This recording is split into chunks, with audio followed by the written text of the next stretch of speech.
So this is a little over 100 yards, about 115 yards to where I'm going to have the berm dropped, the fill dirt dropped, rather, to create my backstop there. All the way against the tree line. I'm going to drive to it now. I just hit it with the rangefinder. Well, I hit it with the rangefinder this morning. I don't have my microphone on me, so hopefully the sound is okay. I'm kind of leaning in. And I got the phone is attached to my golf cart right now, so I'm filming from the cart, and we're gonna go for a I'm gonna go for a slow drive so this thing does not fall off. It might fall off. This is a bumpy road here. See, right in those trees, right in that tree line is where I'm gonna have this dropped. Now this is a big low spot here, but pretty much right there. Now you can't see the ground because we're not level. Right in there is going to be the first load, which is enough for a backdrop, but I'm going to do 2 loads to go further this way. Oh, here's a truck now. Let me get out of the way.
First load down.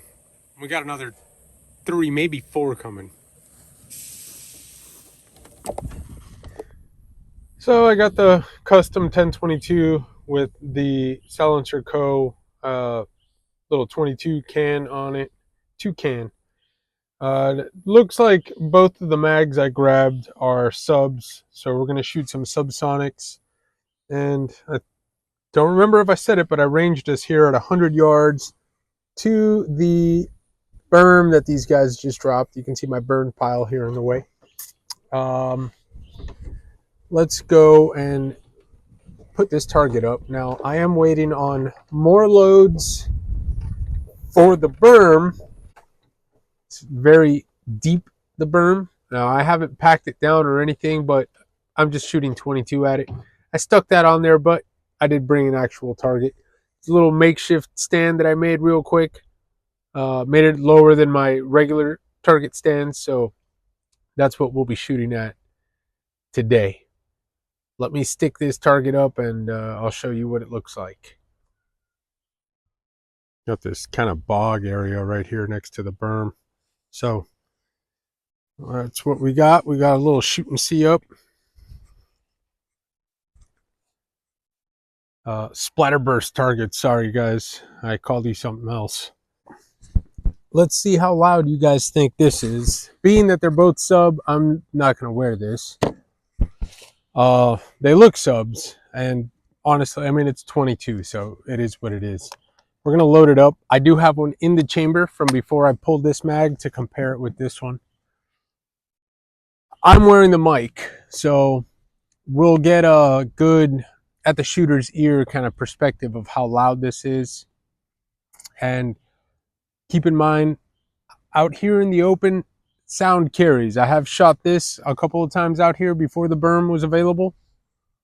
And the sound definitely carries out here. So what I'm going to do is I'm just going to bring this up closer. Now, I haven't made a shooting bench for myself yet, but let me see how comfortable or uncomfortable that might be. Yeah, that's too tall. If I had my shooting bag, I would just use that. Now, I might be rubbing the, oh, this is actually pretty perfect. Spread them out a little further. Oh yeah. Okay, so being that this is sub, I'm gonna aim at the very top. Safety's off, and we're gonna use the second hash mark down and see where we impact. We are actually between the second and third hash mark is where my bullseye is.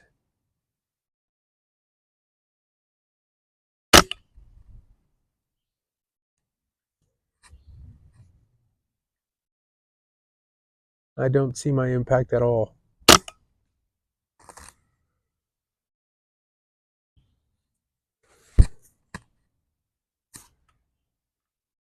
All right, I'm gonna put my safety on.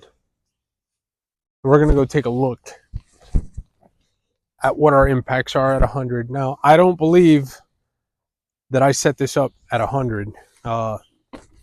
With this, I got my fishing glasses on. It's so funny. I have all these Costas and Oakleys and stuff, and then we went to Walmart and I saw these ugly stick glasses, and I was like, you know what? They're polarized.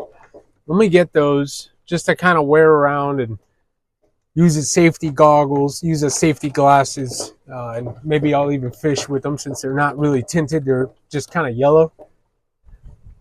And now I kind of wear them all over the place. So like I put up all my $300+ glasses and I'm rocking some $20 Walmart ugly stick glasses. And you know what? I love them. I love them. Let's see what we got. We might have 0 impacts. Oh God, I found another hole. No, we got impacts. I see a hole for the first shot, maybe the second shot. The thing is, we're popping far left, it looks like.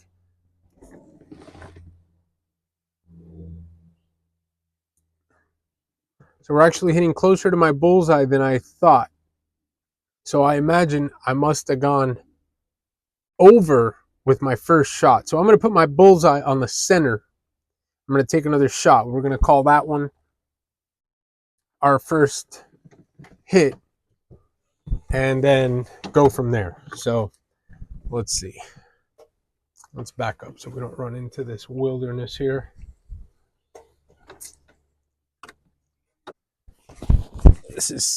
We need a shooting bench out here. This is not comfortable. All right, so we're going to go bullseye, dead nuts on the center red.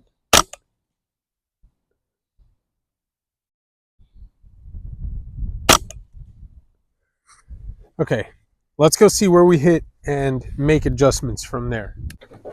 Okay, so with subs, we're hitting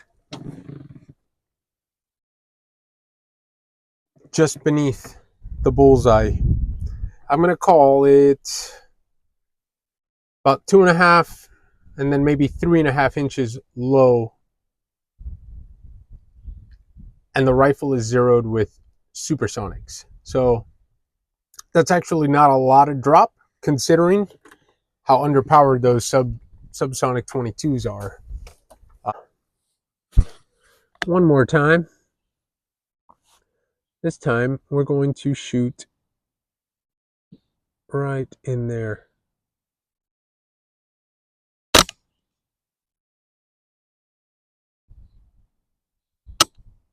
We're empty. Now, this is where we find out if this is a sub or a supersonic round. Just like this, we're going to hold the same hold here. That's definitely a sub. 3, 4,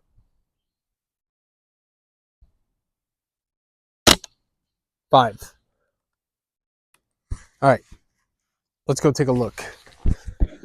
Last time, and then we'll cut this video to the end.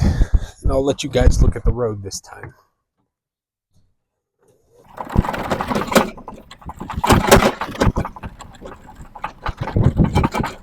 noises when I'm driving. Probably not that bad. Maybe you can just hear the bed on this thing kind of rattling around. Pull up right on this thing. Okay, so my second string. That was the actual bullseye shot was the first one I took because I saw the red go. Then we swapped magazines, and I put 1, 2, 3, 4. Actually, no. I think this is the original shot we took. So this one is a wave flyer, and then 1, 2, 3, and that was another one. So they don't group all that great at 100 yards. But there you have it, and there I have it. This is my breaking in my first load for the berm, and just having some fun shooting suppressed 22 in my backyard. The dream has come true, guys. I can fish in my yard, front or back. I can shoot in my yard. I'm truly blessed, and I want to thank all of you guys, even though, I just appreciate you guys watching and seeing how this has turned out. This is the oak tree in front of my backyard. My grill will be under there later today, so I'll be grilling in the backyard tonight. And I'm sure if you're watching this, maybe you saw the other video where I mentioned that I moved and that I'm going to have different types of videos uploaded to this same channel because I'm kind of over having multiple channels for multiple hobbies. So when I'm building the MR2 or working on my Forerunner or tweaking on this golf cart, which is electric, I'm sure you can tell it's very quiet. Shooting, fishing, archery, if I go hunting, kayaking, spend time with my girls, even grilling, maybe I'll, shoot a video of how I grill on charcoal, because, I mean, grilling propane is kind of simple. I'm just going to kind of have it all in one, My little projects, I posted the video of building the gate for my T-post fence that we put up. It's just kind of like a cattle fence just to keep the dogs in, really, and maybe some of the larger critters out. And if they're too large, that's not going to stop them, of course. But I'm just going to pretty much share my existence with you guys on the one channel. And hopefully you stay tuned. And it's not stuff that'll bore you. I'm into kind of woodworking. I'm a novice, but I have some saws. I have a table saw and a miter saw and circular saw, and I like building things like the chicken coop. Maybe I'll post a video of how the chicken coop turned out. And my chickens should be laying eggs in about a month here. We got barrel rock chickens and a couple of mixed chickens that are supposed to be great egg layers. So we'll see. We did internet research, and then we spoke with a guy in Panama City who breeds chickens and stuff, and these are the ones he recommended as well. So we went ahead and we got them from him. He recommended ducks for our pond, and he says he likes duck eggs more than chicken eggs even, and so we're considering getting some ducks for the pond, and we want to get some goats. But anyway, I digress big time. I mean, we're way off from shooting the 22. I hope you liked the sound of the 22. If you have any questions about the silencer, the rifle build, or anything else you saw today, you let me know in the comments and I will be sure to get back. All right. Thank you guys. Stay safe out there, and hit that like and subscribe if you would. It really helps out a lot.